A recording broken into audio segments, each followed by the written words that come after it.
साल था 2019, महीना था मई का। लोकसभा का चुनाव चल रहा था। 9 मई को चुनाव प्रचार के दौरान पीएम नरेंद्र मोदी ने दिल्ली के रामलीला मैदान में पूर्व प्रधानमंत्री राजीव गांधी को निशाने पर लिया। मोदी ने कहा, दोस्तों, क्या आपने कभी सुना है कि कोई अपने परिवार के साथ छुट्टी मनाने के लिए किसी युद्धपोत पर गया हो? इस सवाल पर चौंकिए मत, हमारे देश में ऐसा हुआ है। कांग्रेस के सबसे बड़े नामदार ने देश की शान INS विराट को व्यक्तिगत टैक्सी की तरह इस्तेमाल किया है। मोदी के बयान के बाद खूब हंगामा हुआ। उन्होंने इंडिया टुडे की एक रिपोर्ट का हवाला देते हुए ये बयान दिया था। इसके बाद इंडिया टुडे ने RTI के जरिए रक्षा मंत्रालय से जवाब मांगा।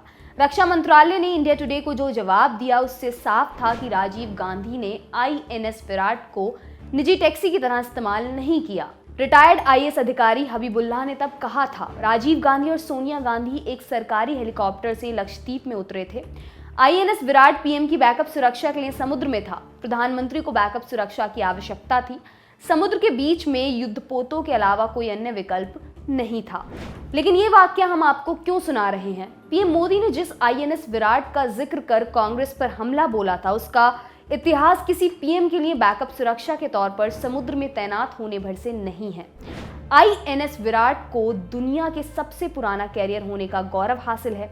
इसने 30 साल तक देश की सेवा की। इसके बाद 2017 में इसे भारतीय नौसेना से रिटायर कर दिया गया, लेकिन अपने रिटायरमेंट के बाद भी रह रहकर खबरों में आ जाता है।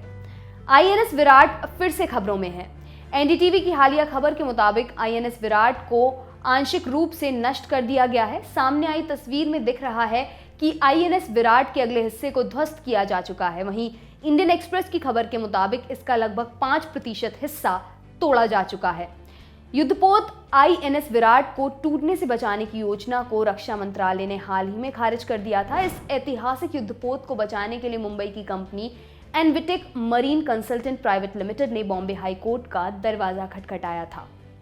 कोर्ट ने मंत्रालय से जवाब मांगा। मंत्रालय ने कोर्ट में दाखिल अपने जवाब में कहा कि विराट को संग्रहालय में बदलने के लिए NOC नहीं दी जा सकती। एनविटेक मरीन कंसल्टेंट प्राइवेट लिमिटेड इस युद्धपोत को खरीदना चाहती थी। इसे गोवा की सरकार के साथ मिलकर संग्रहालय में तब्दील करने की इच्छुक है। कंपनी अब अपनी मांग को लेकर सुप्रीम कोर्ट में अपील दायर कर सकती है। जिस समय INS विराट रिटायर हुआ, उस समय नौसेना से जुड़े कई अधिकारियों ने इच्छा जताई थी कि जहाज को म्यूजियम बना दिया जाए। कई पूर्व सैनिकों ने कहा था कि देश ने 4 लड़ाइयां लड़ी हैं, ऐसे में सेना के योगदान को याद रखने के लिए कम से कम एक म्यूजियम होना ही चाहिए। नौसेना के कुछ बड़े अधिकारियों ने विराट को डुबोकर अंडर वाटर म्यूजियम बनाने का भी सुझाव दिया था। इसे खरीदने वाले श्रीराम ग्रुप का क्या कहना है? गुजरात के अलंग स्थित श्रीराम ग्रुप ने 38.54 करोड़ रुपए की बोली लगाकर जहाज को अपने नाम कर लिया था। मंत्रालय का दावा है कि श्रीराम ग्रुप म्यूजियम बनाने के प्रस्ताव के पक्ष में नहीं है। ग्रुप ने हाई कोर्ट में कहा कि वह INS विराट को तोड़कर स्क्रैप में तब्दील करने की योजना से अलग किसी और प्रस्ताव में शामिल होने का इच्छुक नहीं है। इससे पहले सितंबर में श्रीराम ग्रुप के चेयरमैन और MD मुकेश पटेल ने कहा था कि वे सबसे बड़ी बोली लगाने वाले को युद्धपोत बेचना चाहते हैं। श्रीराम ग्रुप ने इसकी कीमत 100 करोड़ रुपए लगाई थी। मुकेश पटेल ने कहा था कि वे पोत नीलामी में कबाड़ के तौर पर खरीदा गया था। संभावित खरीदार को इसे खरीदने के लिए रक्षा मंत्रालय से अनापत्ति प्रमाण पत्र यानी कि NOC लेना होगा। उन्होंने कहा था कि मैंने ये पोत देश प्रेम की वजह से खरीदा। मुंबई के एक कंपनी पोत को संग्रहालय में बदलना चाहती है। क्योंकि वे भी देशभक्ति की वजह से ऐसा कर रहे हैं, इसलिए मैं उन्हें पोत बेचने को राजी हो गया।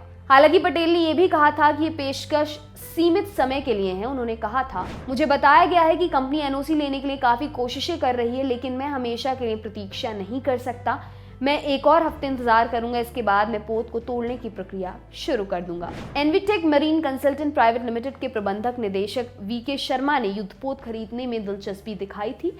उन्होंने पहले केंद्र सरकार से NOC हासिल करने का विश्वास व्यक्त किया था, जिससे INS विराट को संग्रहालय में बदला जा सके, लेकिन NOC नहीं मिल पाई। महाराष्ट्र सरकार ने भी इच्छा जताई। इस बीच 14 दिसंबर को शिवसेना की राज्यसभा सांसद प्रियंका चतुर्वेदी ने रक्षा मंत्री राजनाथ सिंह को पत्र लिखकर INS विराट को संरक्षित करने के लिए रक्षा मंत्रालय से NOC मांगा। उन्होंने अपने लेटर में लिखा कि INS विराट देश और नौसेना का गौरव रहा है।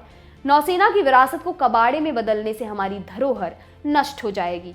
अगर रक्षा मंत्रालय का एनओसी मिलता है तो महाराष्ट्र सरकार को ऐतिहासिक युद्धपोत के पुनरुद्धार और संरक्षण करने में खुशी होगी।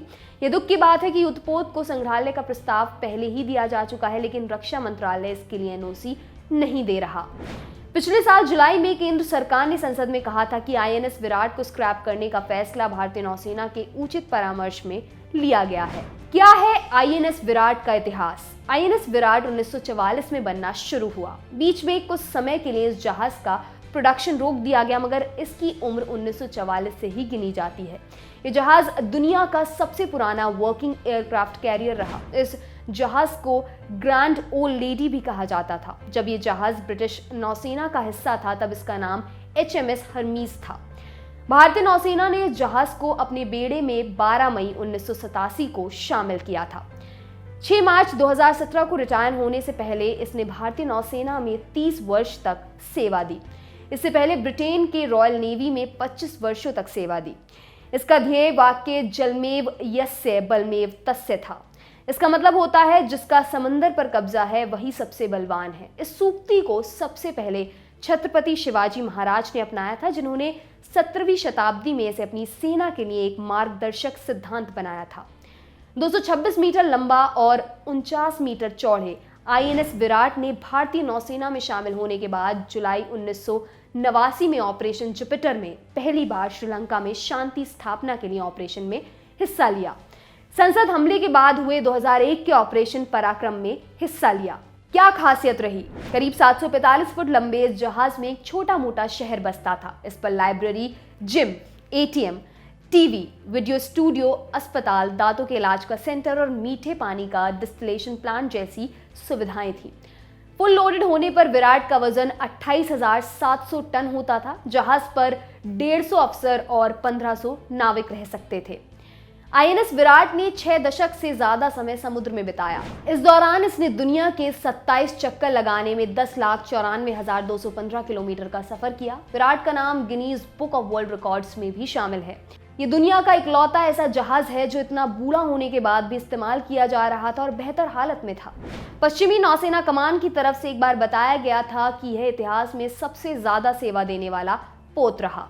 यह दुनिया का पहला ऐसा एयरक्राफ्ट कैरियर है जिसके नाम पर सबसे ज्यादा नेवल ऑपरेशंस में शामिल होने का रिकॉर्ड है। भारतीय नौसेना में विराट ने 2252 दिन बीच समुद्र में बिताए। इस दौरान इसने 10,94,215 किलोमीटर की यात्रा की। इस युद्धपोत से लड़ाकू विमानों ने 22,622 घंटे की उड़ान भरी। 2014 में रिटायरमेंट पर फैसला हुआ। विराट के बड़े आकार और उसकी उम्र के चलते उसको मेंटेन करने की कीमत बढ़ती जा रही थी। साल 2014 में एक रिव्यू बोर्ड ने इसे रिटायर करने का फैसला लिया और 6 मार्च 2017 को इसे रिटायर कर दिया गया। हालांकि आईएनएस विराट को पहले भी म्यूजियम बनाने के लिए कदम आगे बढ़ाने के बाद पीछे खींचना पड़ा था। 2015 में इस जहाज को आंध्र प्रदेश की सरकार को दे दिया गया था। घोषणा की गई थी कि इसे म्यूजियम में बदल दिया जाएगा। 8 फरवरी 2016 को आंध्र प्रदेश के तत्कालीन मुख्यमंत्री चंद्रबाबू नायडू ने भी इसकी पुष्टि की थी। उस समय बताया गया था इस जहाज की रीफिटिंग का खर्चा 20 करोड़ आएगा, लेकिन बाद में तत्कालीन आंध्र प्रदेश सरकार ने कहा कि इस पूरे प्रोजेक्ट में 1000 करोड़ का खर्चा आएगा। साथ ही इसे तूफान आदि में सुरक्षित रखने वाली जगह की भी जरूरत पड़ेगी। खर्च की बात को लेकर सरकार ने कदम वापस ले लिए। आपके लिए खबर लिखी हमारे साथी डेविड ने। मेरा नाम है दिव्यांशी। देखते रहिए दी लल्लन टॉप। शुक्रिया।